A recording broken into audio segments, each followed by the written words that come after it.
Hello everybody and welcome to Alan Wall's Photography. It is Tuesday and it's 7 o'clock, not 8 o'clock. At 8 o'clock we have live stream, but at 7 o'clock this Tuesday we have the photo competition. You want to know who won? I will tell you.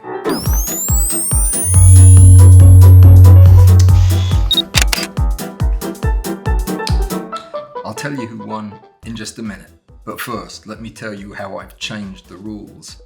I've changed the rules going forward in a significant way, but for today I changed the rules only a little bit because there were a lot of good photographs that weren't quite wide-angle macro, and seeing as it was a wide-angle macro competition, I really had to reserve the winning shots for legit wide-angle macro.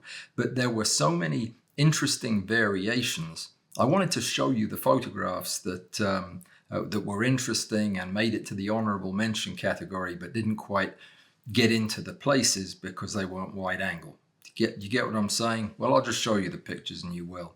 Let me first tell you though that the November 2022 theme is whatever you want it to be. It's Wild Card November. I just made that up.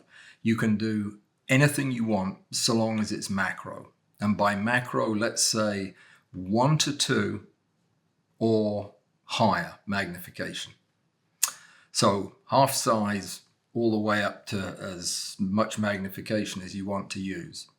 There's something I've been meaning to do, but I am going to start it this month, and that is a requirement for you to do two things in the naming of your photograph. One is that you give your photograph a name. And let me tell you that a clever name or an appropriate name or a fitting name, it will actually add to the likelihood of the shot doing well.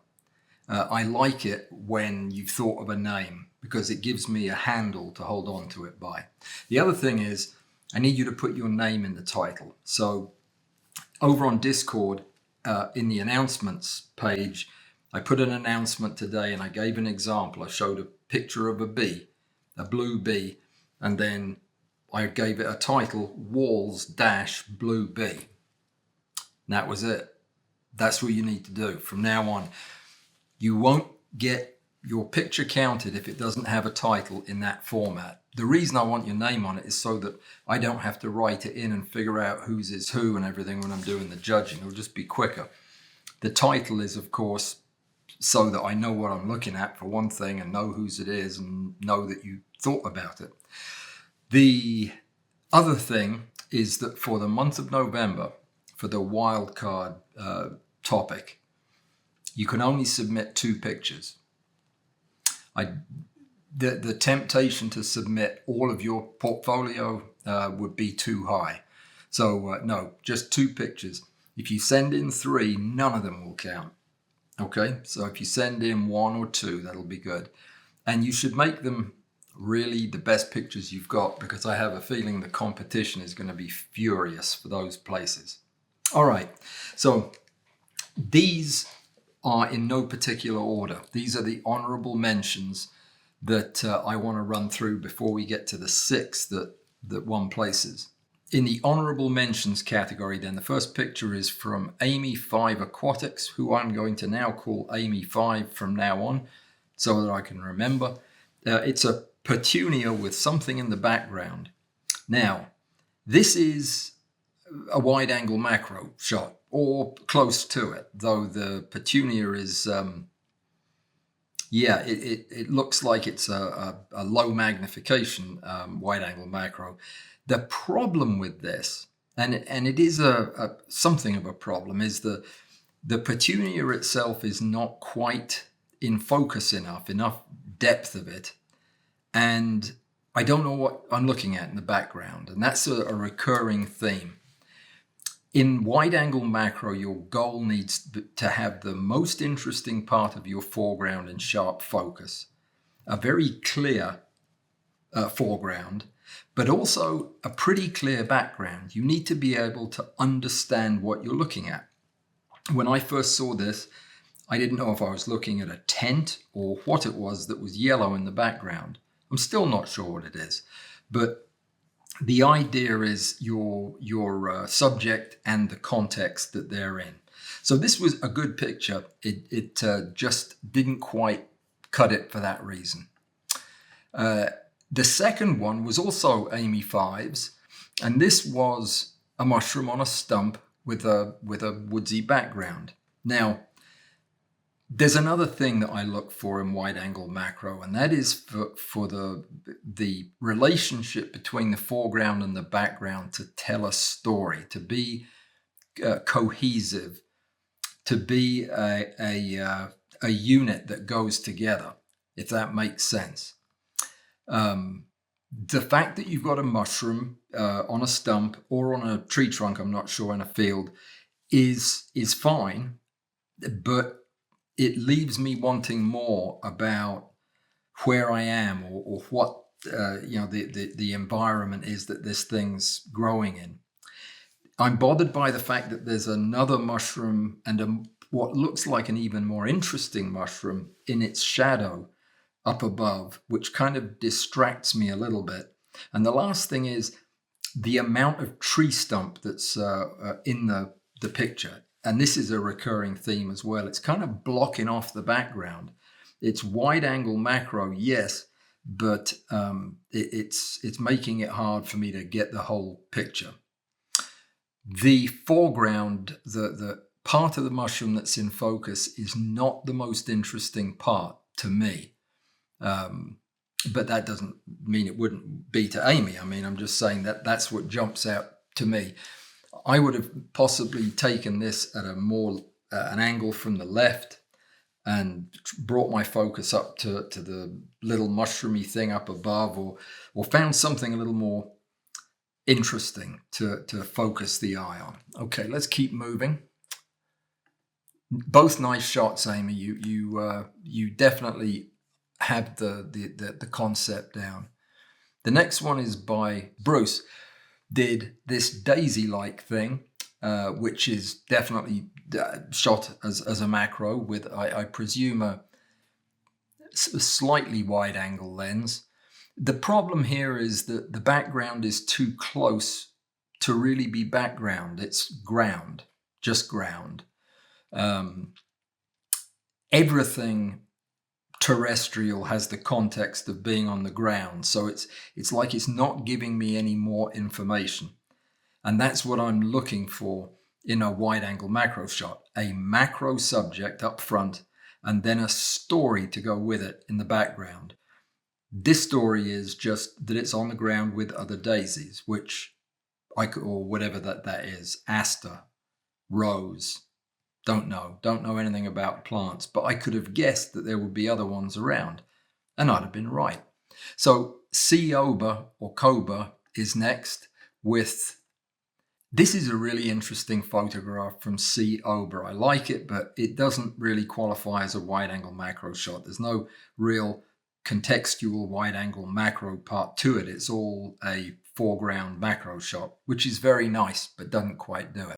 Doob had two photographs, both of which get honorable mentions.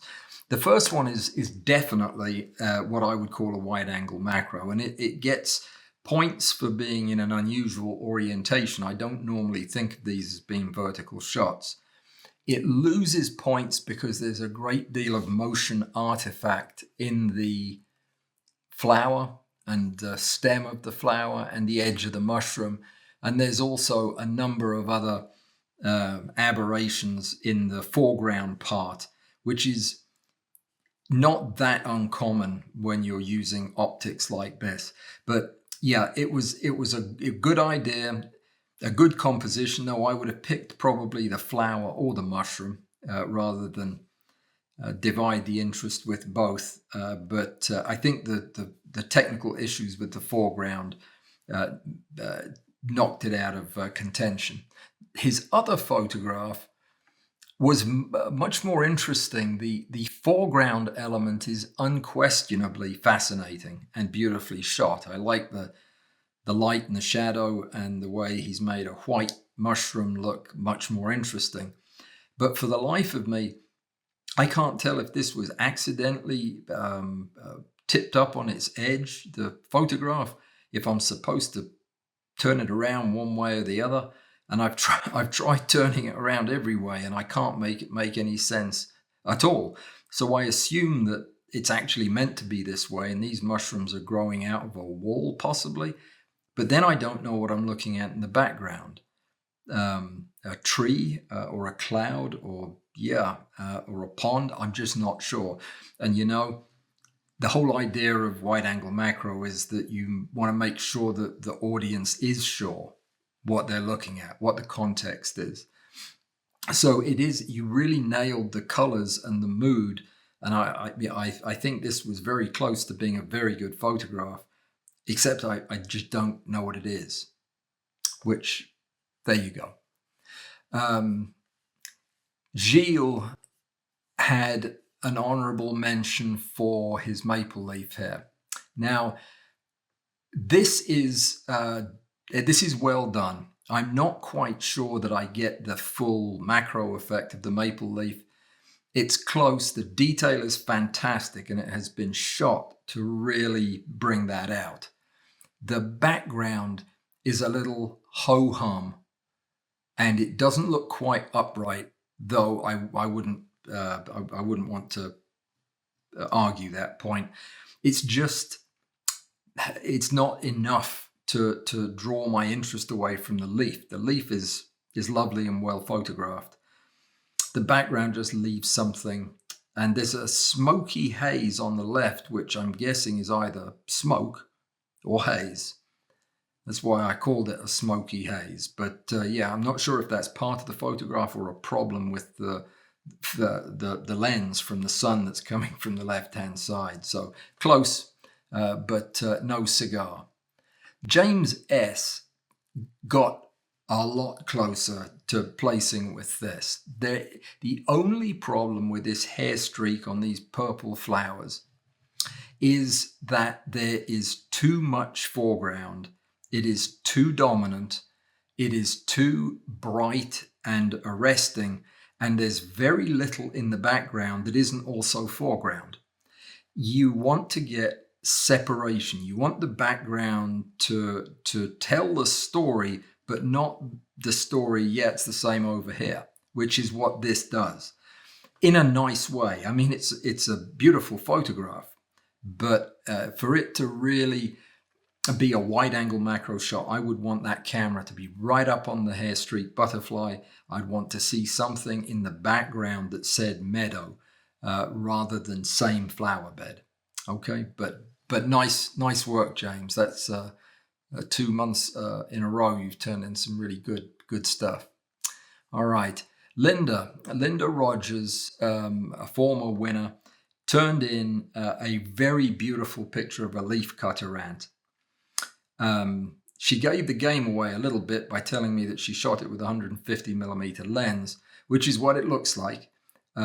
It's very nice, and there is context there, but I don't think I would pick this out of a lineup as a wide angle macro shot. It's a beautiful photograph and deserves an honorable mention. It's a beautiful ant and very well captured. I can tell you went to a lot of trouble on this one, Linda. But yeah, I'd need it to be a little bit more, a little bit brighter and more features in the background, so I knew exactly what I was looking at. I didn't actually realize when I saw this that the ant was carrying the leaf, because half of it's not in the frame. So, okay, moving on. The next honorable mention is from Michelle. Happy birthday, Michelle. This is a nice photograph, and it certainly is getting really close to wide angle macro. It's a nice close-up of these seedy pod things at the front with excellent preservation of the context in the background. The lake is gorgeous, or the pond is gorgeous with the mirror-like surface, and the colors work together. It's a good picture. Again, I don't get a strong sense of what the subject is. It's a little vague. To put it a different way, the foreground is continuous with the midground, which is continuous with the background. It kind of blends into the longer perspective rather than the kind of dramatic transition that I'm really looking for. Which points out that this is a very subjective thing, this judging, but there you go. Oliver Salzberg put in 3 photographs, and I am going to go through them quickly together because they all have a combination of the same issues that we've seen in some of the others. Here's a foreground. I don't know what the foreground is. Is it the wormy thing? Or is it the moss? Or is it the fungus? Or is it the log? And where is the background? It's blocked by the log. So it's an interesting, dramatic photograph of several things, but it doesn't shout that wide angle macro at me. In fact, it doesn't shout wide angle. It's just a nice macro shot that you'd expect with a fairly short macro lens. The second one, similar, though a little bit better in that there's a lot of interest, but there's almost too much interest in the foreground. It takes up far too much of the picture, and it's not super attractive as mushrooms go. It looks a little bit like the Guggenheim Museum would look if they didn't wash it for about 10 years. It's it's not the best example of whatever kind of mushroom that is. I mean, it looks like it might be a dead mushroom. I don't know. But I don't get a good feel for the background. It's just, by the way, peeking over the top of the mushrooms. But definitely, you are absolutely on top of the macro part of the foreground. It just probably needs to be a more focused area of interest. Yeah, too much foreground and it's a bit getting in the way. So let's look at the third one because it's a similar theme to the first, and it's this: the background's too indistinct and the foreground blocks most of the background out. Again, it's an interesting photograph.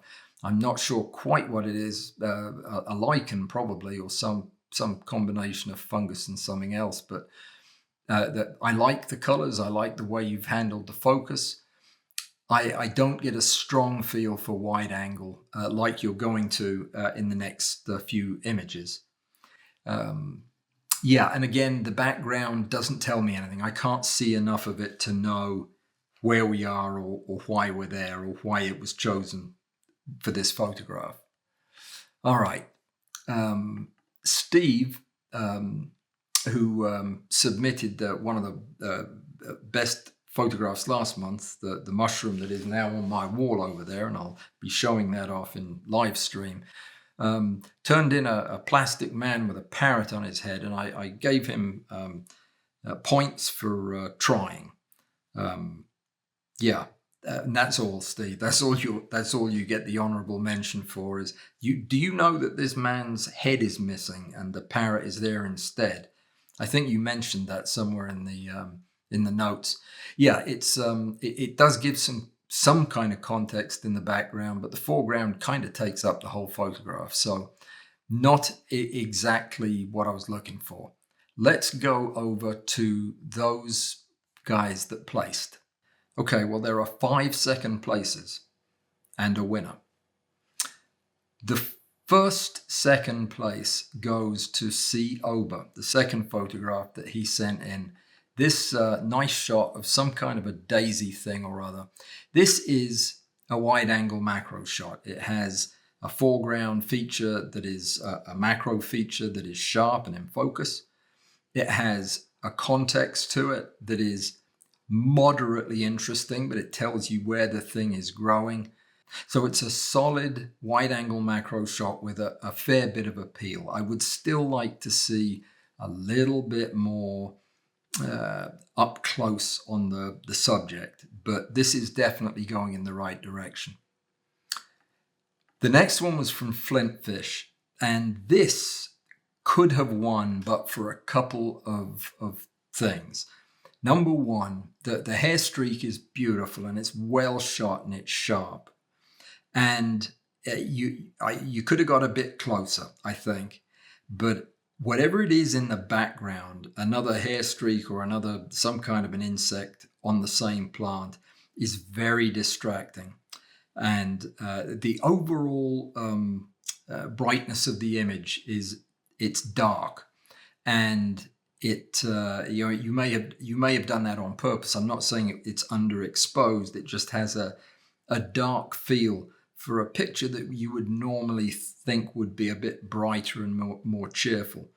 A hair streak butterfly in a meadow, I'd like to see a little bit of blue in the sky and maybe a bit more light on the scene.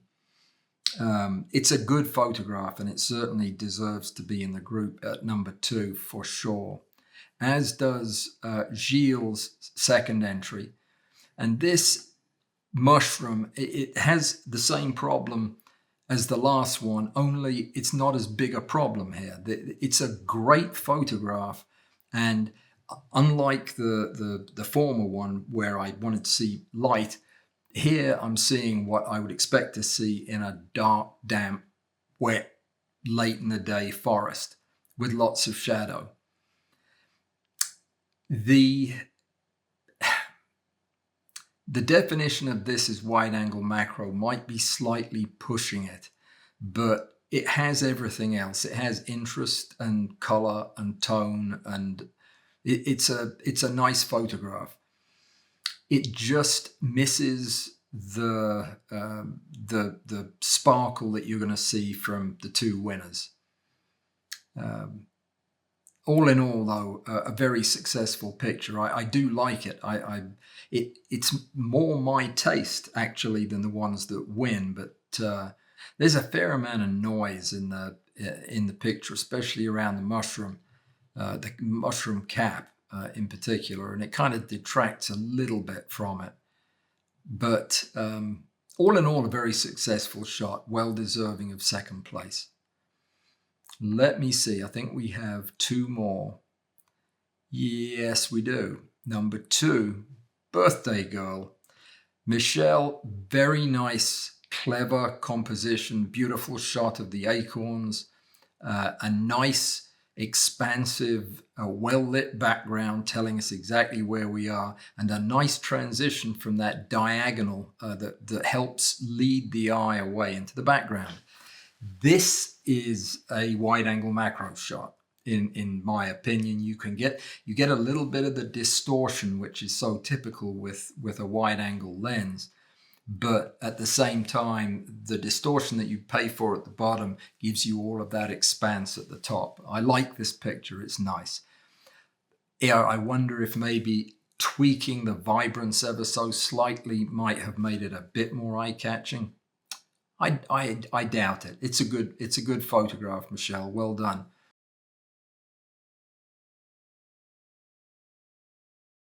Well, I said goodbye right before the live stream, and now it's right after the live stream, and I'm unsaying goodbye because I completely forgot to show you one of my favorite photographs from the whole competition, which was Amy 5 Aquatics Ladybug.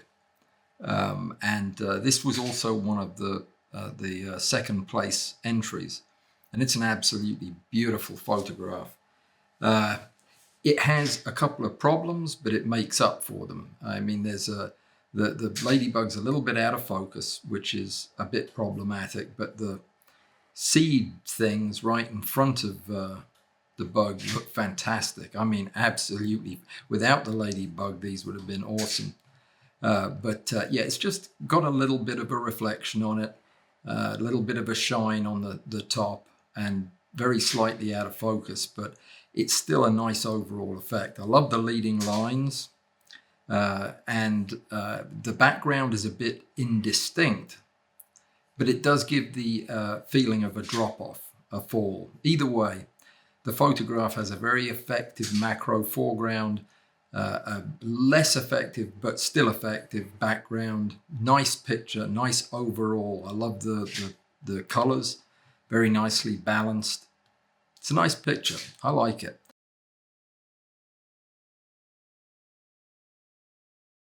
So beautiful work from everybody. I know this was a tough one, and it was tough on purpose. I mean, I thought it was time we took on something really difficult.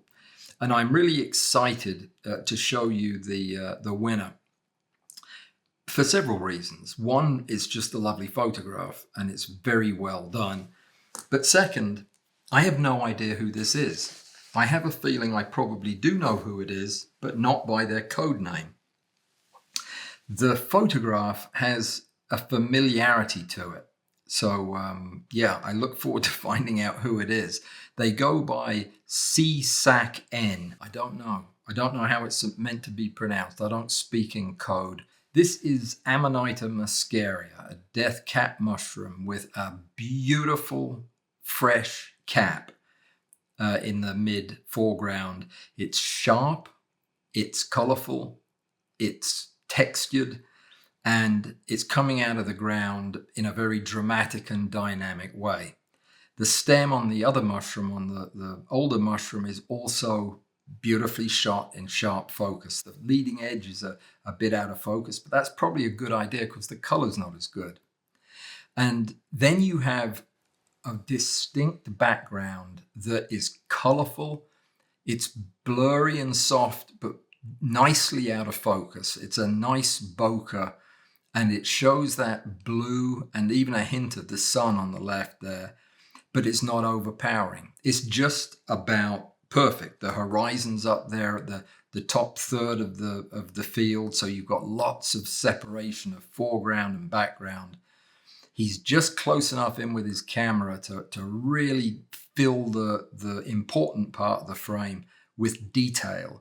And there's, the light is, everywhere the light's falling is interesting, and the whole photograph works together. This is a very nice wide angle macro shot. Your picture is going to appear on the landing page of my website for a month, but it is time for the live stream, so I'm going to have to go. Congratulations to everybody who placed or got an honorable mention, and congratulations to everybody who entered.